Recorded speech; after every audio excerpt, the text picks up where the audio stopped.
Thank you, Hanis. Good morning, everyone.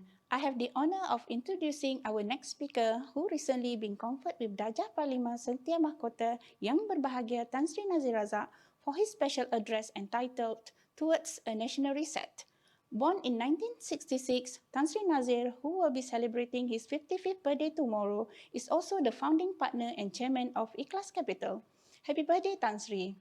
Tan Sri Nazir has extensive banking experience, having served as CIMB Group Holdings Berhad Chairman for 4 years and as CIMB Group CEO for 15 years, where he spearheaded its transformation from a small Malaysian merchant bank to a leading Asian banking group.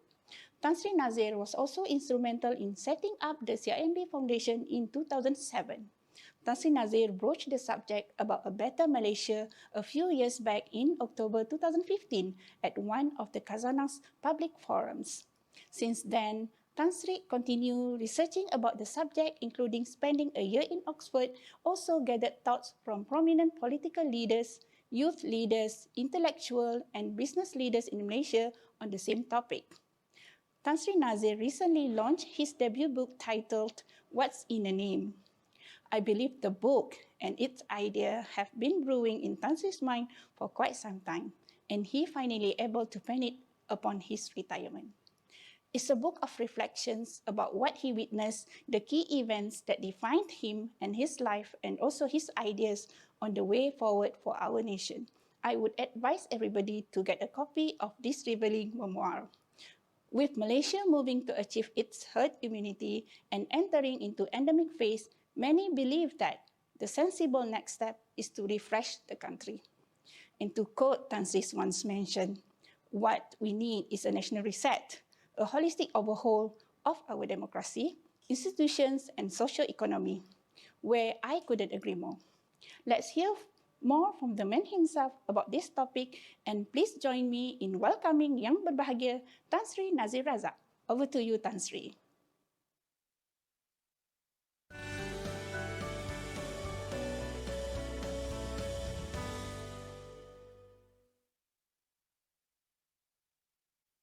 Your life. Assalamualaikum warahmatullahi wabarakatuh. Thank you, Sharifah, for that introduction, the plug for my book, and also my birthday wish. Good morning, ladies and gentlemen. Let me start by congratulating the organizers, Yayasan Hasanah, for a well-curated and thought-provoking event. And for me, of course, the thrill of speaking after Tan Sri Jamila and Adiba, who I have great respect for. And also, thank you for allowing me this platform to share a big idea, the idea of a national reset and how we should go about it. There is a note of irony that I am speaking on this topic at a Yayasan Hasanah event. I first mooted the idea, as Sharifah reminded, of a national reset at the Khazanah Megatrends Luncheon address of October 2015. In the elapsed time, the country has gone through many ups and downs, especially on the political front. However, the underlying structural deficiencies remain, and so too the need for a new platform to deliberate and recommend systemic reforms towards a better Malaysia. And by a better Malaysia, I mean one that is politically more democratic and stable, economically more dynamic and conditioned to face pressing challenges such as the fourth industrial revolution and climate change, and socially more just and aligned with our original aspirations of becoming a Malaysian nation. The 2020 pandemic has made the case for a reset even more pressing and compelling. Just as people with comorbidities tend to suffer worse from the virus, Malaysia entered the crisis with pre-existing conditions: endemic corruption, political instability, slow economic growth, high talent outflow, and persistent intercommunal tensions. It is no surprise that that on average, Malaysians suffered more from COVID-19 in both healthcare and economic terms than did their counterparts in most nations. As we know, Malaysia underwent a national reset in response to the crisis of May 13, 1969. Yet the fact is, the COVID-19 crisis of 2020-2021 has resulted in even more damage to lives and livelihoods than the crisis of May 69 did. Were our failings this time the result of bad leadership or a bad system? One barometer for me is the number of good people I know that have gone into politics with the best of intentions, who quickly find themselves having to compromise on their own principles, or not being able to achieve much, or more often, both. We have also seen that since the 1990s, many administrations have tried but failed to reform the system, and that since 4 years ago, we have had 4 different prime ministers despite voting only once. It is difficult not to conclude that our system is no longer fit for purpose. A new leader, a new government, even GE15 are unlikely to solve our systemic dysfunction. Ladies and gentlemen, why the dysfunction? Our prevailing system remains essentially the one designed in the early 1970s following deliberations by the National Consultative Council, a 67-person deliberative platform. They came up with reforms such as Rukun Negara, amendments to the Sedition Act, and affirmative action as innovative ways to respond to the needs of the nation at that time.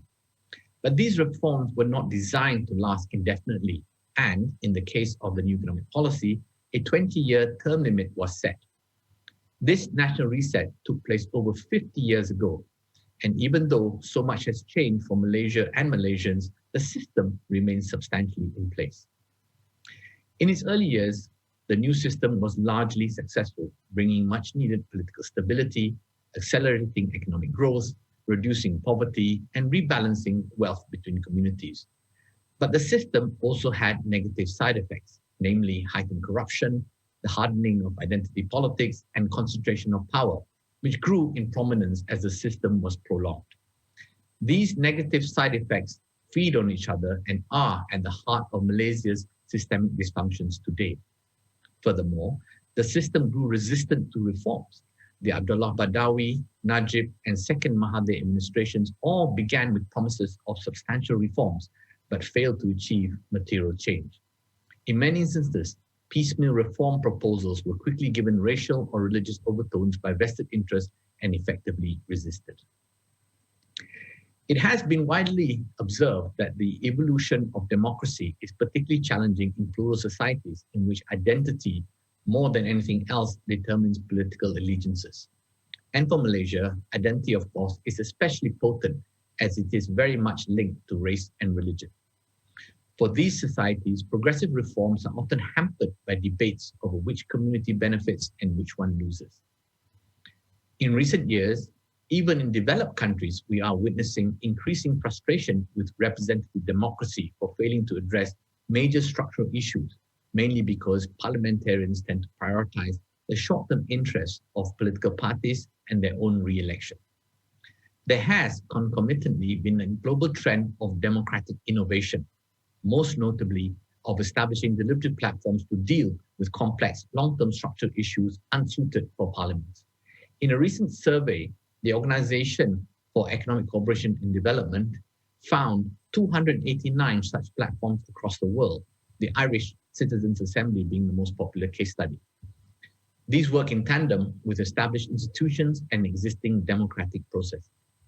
As a sign of the times, leading universities, most notably Yale and Stanford, have set up centers for studying deliberative democracy. Deliberative platforms are typically dominated by intellectuals and randomly selected citizens, and thus are generally devoid of political grandstanding and focus on the nation's long-term best interests. Research has shown that these settings enhance consensus building. People with opposing views are more inclined to look for common ground, and those with conflicting interests look for compromise solutions.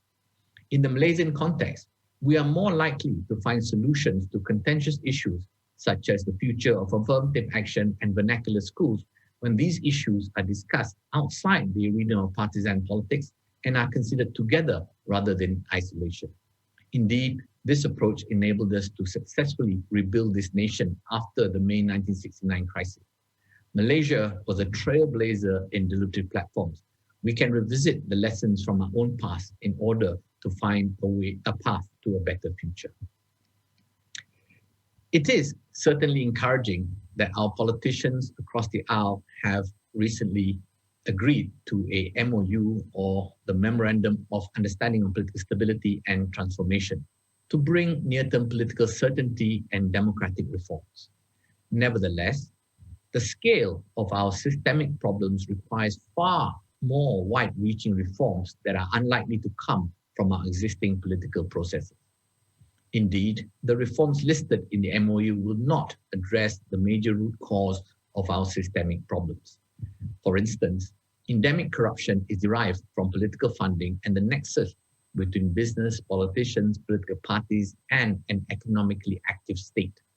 In order to stem corruption, we would need a reconfiguration of all those parts of the system, their linkages, and develop truly independent institutional oversight. I have proposed the formation of a new deliberative platform called the Better Malaysia Assembly, or BMA, as a first step to a comprehensive national reset. The proposed assembly will comprise representatives of various social segments and stakeholders, as well as non-partisan thought leaders. And the role of the BMA would be to focus on, firstly, a reaffirmation of the principles of Malaysian nationhood and our implicit social contracts, not just between ethnic groups, but also between the government and the governed, covering many of the important issues discussed at this Hasanah Forum. It would certainly be a way to attend to the tax matter that Tan Sri Jamila interestingly brought up this morning. Following from that, deliberations and the recommendations of how our democracy, institutions, and economy should function, including but not limited to issues of electoral system, political funding, federal-state relations, role of institutions, affirmative action, social safety net, and education.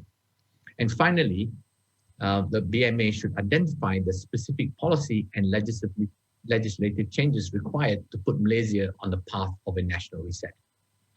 The recommended reforms will be arrived at after closed-door deliberations and through consensus by Assembly members.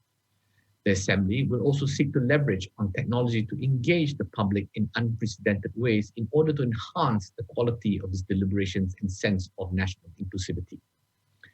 The recommendations of the Assembly will be submitted to Parliament for consideration and debate and a parliamentary vote. Parliament could, of course, even choose to put the recommendation to a national referendum, as indeed did the Irish Parliament recently. This process will not undermine, but rather it will enhance our democracy. Ladies and gentlemen, I believe the case for setting up the Better Malaysia Assembly is compelling, and the COVID crisis has only underlined its urgency. Malaysia is not a failed state, but we are a nation in comparative decline, and physics tells us that one accelerates on the downslope. On the flip side, technological and industrial transformations are creating conditions in which countries either leapfrog more advanced ones or fall by the wayside. It is a window of opportunity. It may or may not last long.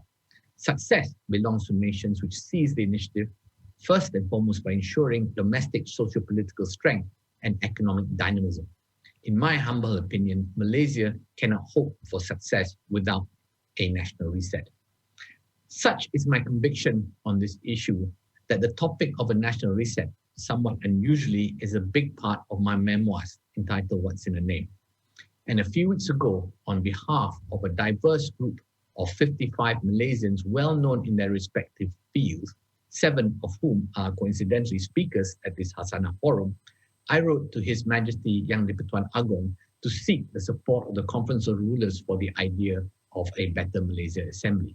I am also trying to engage our other institutions on this idea. Ladies and gentlemen, in conclusion, I think we can all agree that we and our future generations deserve a better Malaysia, even if we don't agree on how to achieve this goal. My proposal for a Better Malaysia Assembly is my contribution to the discourse, and I thank you very much for your attention. Unfortunately, there is no room here for questions, but I am more than happy to answer any that you might have and consider any comments or feedback after this conference. I can be reached at my website, nazirrazak.my. Thank you. Wassalamualaikum warahmatullahi wabarakatuh.